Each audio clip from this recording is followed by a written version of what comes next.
সুলতান private সেন্টারে তোমাদের সকলকে স্বাগত জানাই। আমি টিপু স্যার। আজকে ভয়েস চেঞ্জের একটি বিশেষ বিভাগ রিফ্লেক্সিভ অবজেক্টের ভয়েস চেঞ্জ নিয়ে তোমাদের সামনে উপস্থিত হয়েছি। তো এটা শুরু করার পূর্বে আগে আমরা একটু রিফ্লেক্টিভ প্রোনাউন বা এমফ্যাটিক প্রোনাউন কি সেই সম্পর্কে জানার পরে এই ভয়েসটাতে যাব। তো চলো শুরু করা যাক। বিশেষ করে প্রোনাউন যে 9 প্রকার প্রোনাউনের 9 প্রকার ভাগ রয়েছে, তার মধ্যে একটি ভাগের নাম হচ্ছে রিফ্লেক্সিভ প্রোনাউন বা এটাকে বলা হয় এমফ্যাটিক প্রোনাউন। এটার বাংলা মানে হচ্ছে আত্মবাচক সর্বনাম। আত্মবাচক আত্মবাচক সর্বনাম। এবার সংজ্ঞাটা কি? যখন কোনো ব্যক্তি কোনো একটি কাজ নিজের কাজ নিজেই করছে, নিজেকে বুঝাচ্ছে যে প্রোনাউনের দ্বারা, তাকে আত্মবাচক সর্বনাম বলে। যেমন আমি নিজে এই ঘটনাটি দেখেছি, তুমি নিজেই তোমার কাজটা করো, তারা নিজেরা নিজেদের এই কর্মের জন্য দায়ী। এই যে নিজে এরকম যদি প্রোনাউনগুলো বুঝায়, তাহলে সেটাকে কি বলা হয়?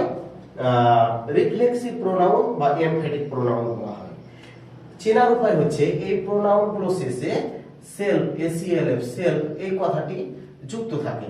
কখনো কখনো সেলফের প্লুরাল হলে SELVES এরকম যুক্ত থাকে। কয়েকটা উদাহরণ দিলে বুঝতে পারবে। আমি ফটফট করে দিচ্ছি। মাই সেলফ আমি নিজে, উই সেলফস SELVES সেলফস আমরা নিজেরা, ইট সেলফ SELF এটি নিজে, দেম সেলফস তারা নিজেরা। হ্যাঁ, এবার দেখো এই যে সেলফ যুক্ত কথাগুলো আসছে, হ্যাঁ, হিমসেলফ অনেকগুলো রয়েছে, কতগুলো লিখবো বলো? হিমসেলফ, হারসেলফ, হ্যাঁ, হারসেলফ, এই ধরনের এগুলো শব্দগুলো যখন অবজেক্টের জায়গাতে বসে যাচ্ছে, দিয়ে আমরা ভয়েস চেঞ্জ করতে যাব, তখন কিন্তু আমাদেরকে একটু ভেবে চিন্তে ভয়েসটাকে চেঞ্জ করতে হবে। তো দেখো বলছে দ্য ম্যান কিল্ড হিমসেলফ। ভাষাটা বুঝিও, মানুষটি নিজেই নিজেকে হত্যা করেছিল, নিজেকে শেষ করে দিয়েছিল। তাহলে দেখো যে সাবজেক্ট ওই আবার অবজেক্ট, এটা মেইন ভাগ। তাহলে দেখো এই যে এখানে এই অবজেক্টটা আছে, এটাই হচ্ছে রিফ্লেক্টিভ অবজেক্ট। তার মানে সাবজেক্টেরই রিফ্লেকশন। তার মানে এরকম হয় না যে আমি নিজেকে নিজে থাপ্পড় মারলাম, তার মানে থাপ্পড়টা কে মারলো? আমি। কাকে মারলাম? নিজেকে।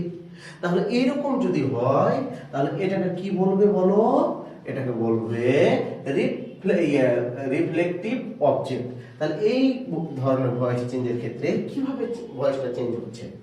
অবজেক্টকে সামনে আনতে হবে না, সাবজেক্টকে সামনে রেখে দিতে হবে। কিরকম? দা ম্যান, বাংলা মানে বোঝার চেষ্টা করতে, দা ম্যান কিল্ড, মানুষকে হত্যা করেছিল, হিমসেলফ নিজেকে, তারপর মানুষটি নিজের দ্বারা হত্যা হয়েছিল। দেখো কর্তৃবাচ্য বলছে মানুষটি নিজেকে হত্যা করেছিল, আর কর্মবাচ্যতে যে বলছে, প্যাসিভ ভয়েসে যে বলছে যে মানুষটি নিজের দ্বারাই হত্যা হয়েছিল। তাহলে কে হত্যা হয়েছিল? তাহলে দা ম্যান। এবার পাস্ট টেন্সে আছে বলে কি দিলাম? ওয়াজ। এবার মেইন ভার্ব থার্ড ফর্ম তো কিল, ইডি লেগেই আছে, হয়ে গেল দা ম্যান ওয়াজ কিল্ড। এবার বাই হিমসেলফ। এসএসসি পরীক্ষাতে পর্যন্ত পড়েছে, ভীষণ ইম্পর্টেন্ট। তাহলে সেলফ যুক্ত যে অবজেক্টটা থাকবে সেটাকে লাস্টে রেখেই দিতে হবে, তার আগে বাই কথাটা অ্যাড করে দিলাম। তাহলে এখানে দেখো সাবজেক্টের জায়গাতে সাবজেক্ট থেকেই গেল, তাই তো? এবার দেখো সাবজেক্ট অনুযায়ী টেন্স অনুযায়ী কি আসলো? অক্সিলারি ভার্বটাকে নিয়ে আসলাম, মেইন ভার্বের কি করলাম? থার্ড ফর্ম করলাম, তাই তো? বাই নামক প্রিপোজিশন বসলো, কোনো কোনো ক্ষেত্রে অন্য প্রিপোজিশনে বসতে পারে ইটের ব্যাপারগুলো যখন থাকবে। এবার দেখো তারপরে যেটা ওই রিফ্লেক্সিভ অবজেক্ট ছিল, সেই রিফ্লেক্সিভ অবজেক্ট ওখানে থেকেই গেল। তাহলে এভাবে কি করতে হবে আমাদেরকে, রিফ্লেক্সিভ অবজেক্টের যদি কোনো সেন্টেন্স থাকে তাহলে সেটাকে দিয়ে আমাদেরকে ভয়েস চেঞ্জ করতে হবে। তো চলো এরকম আমরা 2-4টা প্র্যাকটিস করি, করতে করতে আস্তে আস্তে শিখে যাবো। ভয় করো না, ভয়েস চেঞ্জ ভীষণ সোজা। এক কথায় এক একটা নিয়মকে ধরে ধরে যদি আমাদেরকে শিখিয়ে দেওয়া হয় তাহলে আর কঠিন হয়ে থাকবে না। কিন্তু বিষয় যেটা হচ্ছে যে আমরা যখন শিখতে শুরু করছি একদিক থেকে না শিখে একটু একটু করে, একবার এইটুকু একটু দেখলাম, একবার ওটুকু একটু দেখলাম, এই স্যার এটা একটু করালো, ওই স্যার ওটা একটু করালো, এইরকম করার কারণে কিন্তু প্রকৃতপক্ষে ভয়েসটা আমাদের কাছে মনে হয় যেন কঠিন, কিন্তু আদৌ কঠিন নয়। কারণ তোমরা গড়ে একটাই জিনিস বুঝে গেছো যে ভয়েস চেঞ্জ করতে গিয়ে সাবজেক্টকে অবজেক্ট করতে হচ্ছে, অবজেক্টকে সাবজেক্ট করতে হচ্ছে, মেইন ভার্বের কি করতে হচ্ছে, থার্ড ফর্ম করতে হচ্ছে। আর সাবজেক্টকে যখন অবজেক্ট করে দিচ্ছি তখন তার আগে বাই নামক বা টু নামক কিংবা উইথ নামক বা ইন নামক বা অ্যাট নামক এই ধরনের প্রিপোজিশনগুলো জায়গা বুঝে বুঝে বসছে। এর বেশি কিছু নয়। প্রোনাউনগত কয়েকটা পরিবর্তন করতে হয়, আবার দেখো কিছু গঠনগত পরিবর্তন করতে হয়, কিছু টেন্সগত পরিবর্তন করতে হয়। তাহলে এইটুকু করাতে আমাদের এত সমস্যা কেন হবে? মোটেও সমস্যা হবে না। তো চলো দেখি এবার এই রিফ্লেক্সিভ অবজেক্টের কতগুলো ভয়েস আছে আমরা করে ফেলি। বলছে 1 নাম্বার টুকো, সবাই টুকো খাতা খোলো, একদিকে টুকো, হ্যাঁ লিখে রাখো, ভয়েসের একটা খাতা বানিয়ে নাও। আমার যতগুলো ভয়েসের উপরে ভিডিও আছে সবগুলোকে দিয়ে একটা তুমি খাতা বানিয়ে নিতে পারবে। কি সুন্দর দিব্যি তোমার শেখা হয়ে যাবে। চলো শুরু করা যাক।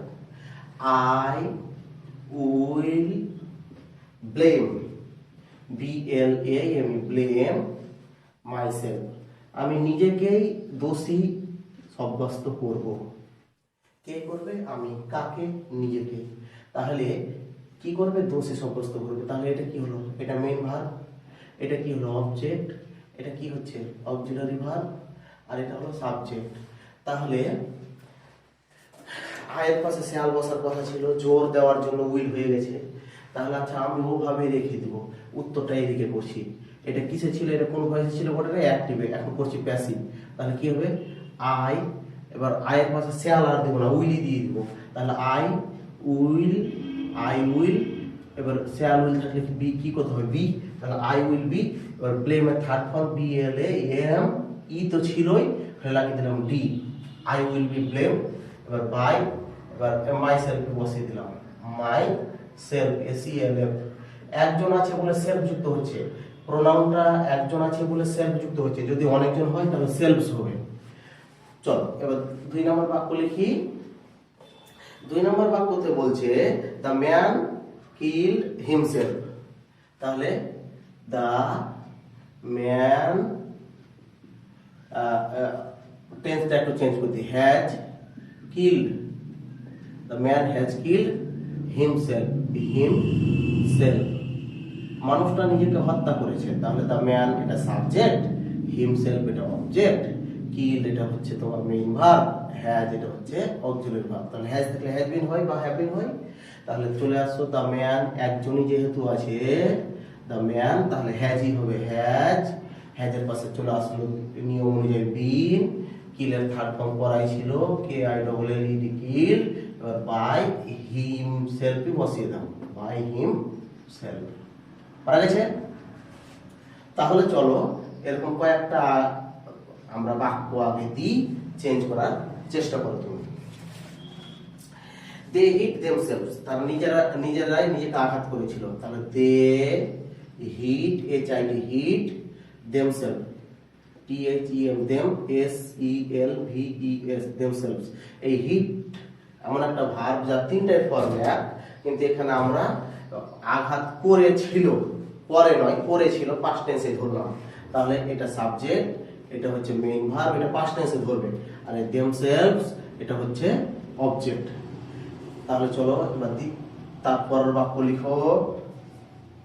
The old man punished herself, old woman, sorry, the old woman, বৃদ্ধ মহিলাটা, ওল্ড ওম্যান, ওই বৃদ্ধ মহিলাটা পানিশ মানে শাস্তি দিয়েছিল, PUNISH সঙ্গে ইডি, পানিশড হারসেলফ, হারসেলফ।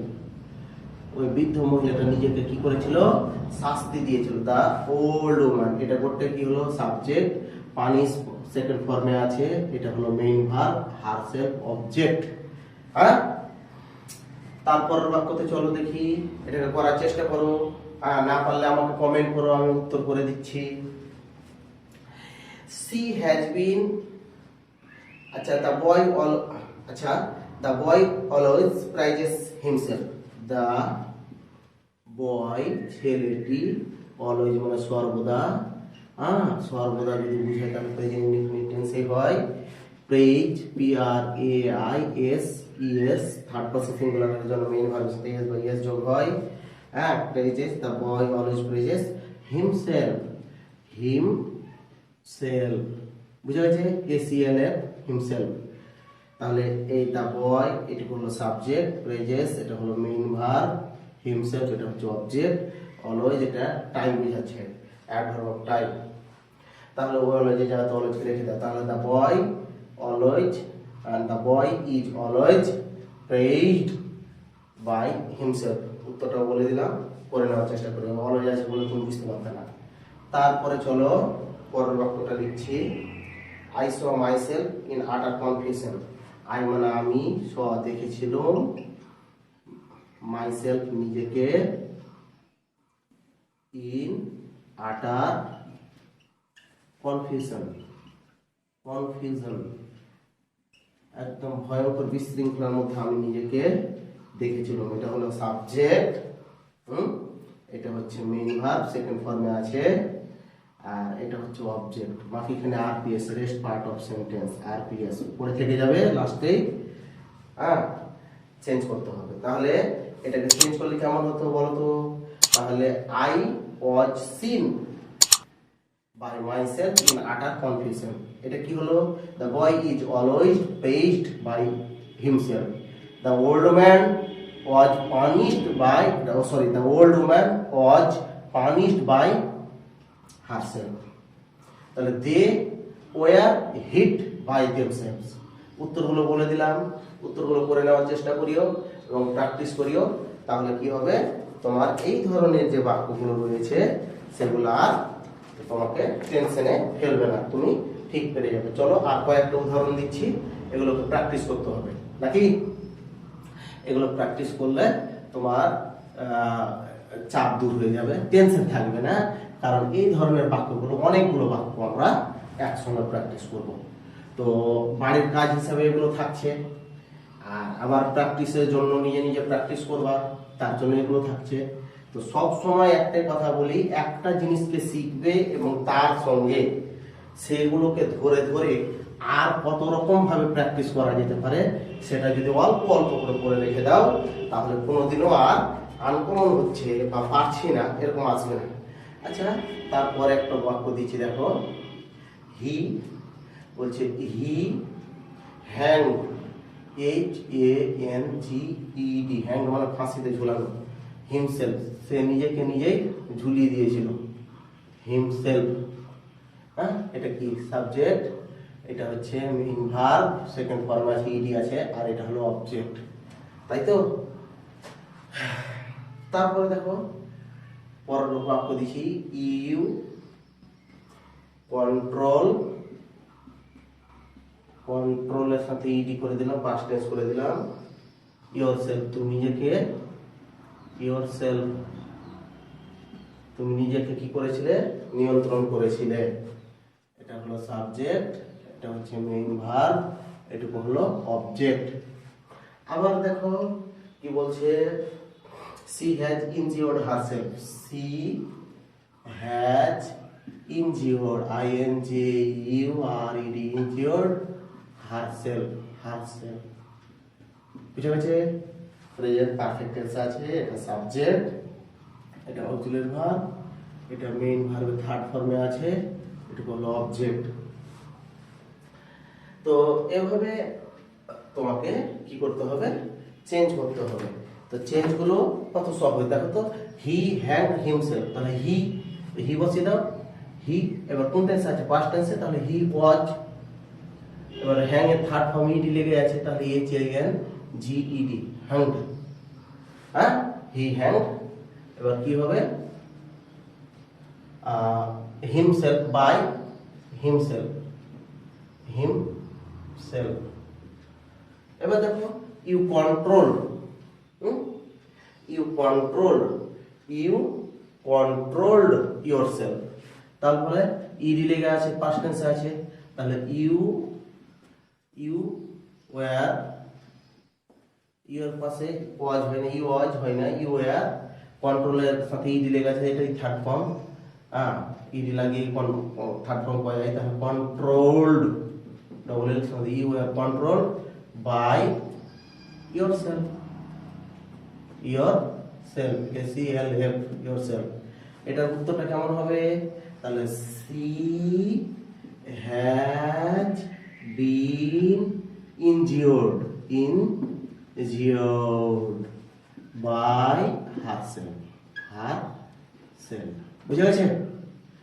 তাহলে এভাবে আমরা কি করব, রিফ্লেক্সিভ অবজেক্টের যদি কোনো প্রোনাউন ভয়েস চেঞ্জ থাকে তাহলে চেঞ্জ করব। বিশেষ করে তোমাদের যত রকমের কম্পিটিটিভ এক্সাম রয়েছে এবং টু ক্লাসের ভয়েস চেঞ্জগুলো রয়েছে, সেগুলোতে এই রিফ্লেক্টিভ অবজেক্টের ভয়েস চেঞ্জ সচরাচর দিয়ে থাকে। তাই দু একটা প্র্যাকটিস করে নাও, তোমার ক্লিয়ার হয়ে যাবে। ততক্ষণ পর্যন্ত ভালো থেকো এবং চলো আর নতুন কোনো ভয়েসের নিয়ম নিয়ে উপস্থিত হই। Thank you.